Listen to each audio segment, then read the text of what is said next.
यह हवेली राजा महाराजा के समय में बनाई हुई थी, लेकिन पिछले 18 सालों से इस हवेली में आज तक कोई भी रहने के लिए नहीं आया है। इच्छा होने पर भी इस हवेली में कोई भी नहीं रह पा रहा था, क्योंकि लोगों का कहना थी कि इस हवेली में भूत प्रेत का साया है। जब अजीत सिंह को इस हवेली के बारे में पता चला तो उसने तय किया कि वो इस रहस्य को जानकर ही रहेगा, क्यों लोग इस हवेली में नहीं रह पा रहे हैं। उसने मजबूत इच्छा शक्ति से हवेली में रहने की पूरी तैयारी कर ली। उसने हवेली के अंदर जाने के लिए पैर आगे बढ़ाए तो दरवाजे पे किसी अनजान व्यक्ति ने उसे रोक लिया और नजदीक जाके बोले, कौन हो आप और किधर जा रहे हो?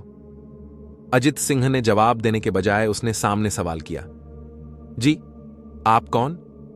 मेरा नाम अर्जुन सिंह है और मैं यहीं पास में ही रहता हूं। अजित सिंह ने कहा, ओह अच्छा, मैंने सुना है कि यह एक भूतिया हवेली है और यहां कोई नहीं आ पाता है, इसलिए मैं इस हवेली में एक दिन रुकने का फैसला किया है।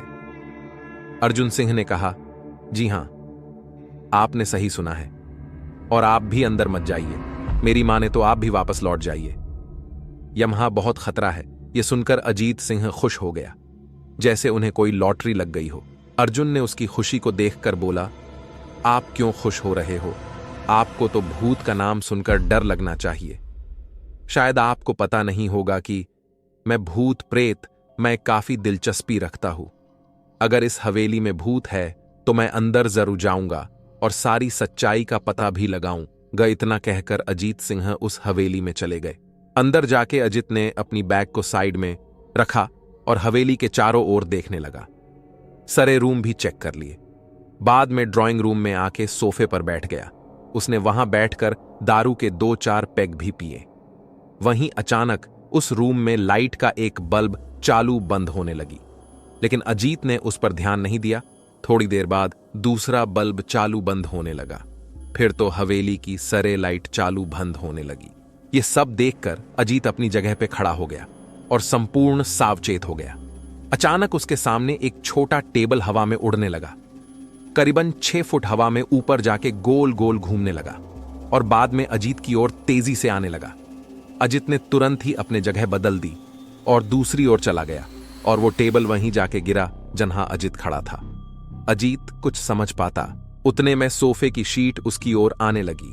वो जल्द खड़ा हो गया और छलांग लगा के दूसरी ओर कूद गया, जिसके कारण सोफा दीवार को टकराया और अजीत बच गया। अचानक सब कुछ शांत हो गया। अजीत ने चारों ओर सतर्कता से देखा और बड़ी आवाज में बोला, तुम जो भी हो सामने आकर के बात करो। वहीं एक बड़ी परछाई उसके सामने आई। अजीत ने उस परछाई को देखकर बोला, कौन हो तुम और क्यों मुझे मारना चाहते हो? परछाई, तुम्हारी भूल के कारण। अजीत, मेरी भूल? मैंने कौन सी भूल की? परछाई, इस हवेली में आने की भूल। मैं किसी को भी इस हवेली में खुश नहीं देख सकता। अजीत, लेकिन क्यों? वो परछाई ने जवाब दिया, आज से 18 साल पहले इस हवेली के मालिक ने मुझे यहीं पे ही मार डाला था। मेरी कोई गलती भी नहीं थी। इस कारण की वजह से मेरी आत्मा इस हवेली में भटकती रहती है। मैं किसी को भी इस हवेली में नहीं रहने दूंगा, क्योंकि इस हवेली में मेरा खून हुआ था। इस हवेली में जो भी रहने के लिए आएगा उसकी मौत होगी। अजीत ने कहा, मैं तुम्हें अपने असली रूप में देखना चाहता हूं। तुम्हें मारने से पहले मैं तेरी यह इच्छा अवश्य पूरी करूंगा। और उस परछाई ने एक भयानक दरमियाना रूप ले लिया। उसका चेहरा इतना भयानक था कि अजीत भी एक क्षण के लिए डर गया था, लेकिन देसरी ही क्षण में उसने अपने आप पर काबू पा लिया। बाद में इसने अपनी जेब में से सफेद पाउडर निकाला और उस भूत के पर फेंक दिया। भूत के पर पाउडर पड़ते ही वो जलने लग गया। बड़ी बड़ी ज्वाला उठने लगी।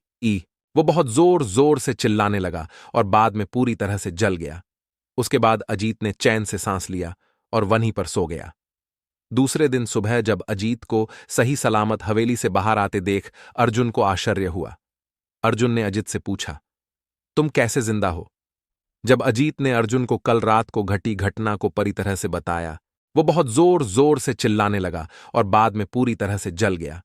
उसके बाद अजीत ने चैन से सांस लिया और वहीं पर सो गया। दूसरे दिन सुबह जब अजीत को सही सलामत हवेली से बाहर आते देख अर्जुन को आश्चर्य हुआ। अर्जुन ने अजीत से पूछा, तुम कैसे जिंदा हो? जब अजीत ने अर्जुन को कल रात को घटी घटना को पूरी तरह से बताया। दोस्तों, आपको यह कहानी राजस्थान के कोटा की भूतिया हवेली कैसी लगी, प्लीज हमें कमेंट करके जरूर बताएं। हमारी और भी कहानियां के लिए प्लीज लाइक एंड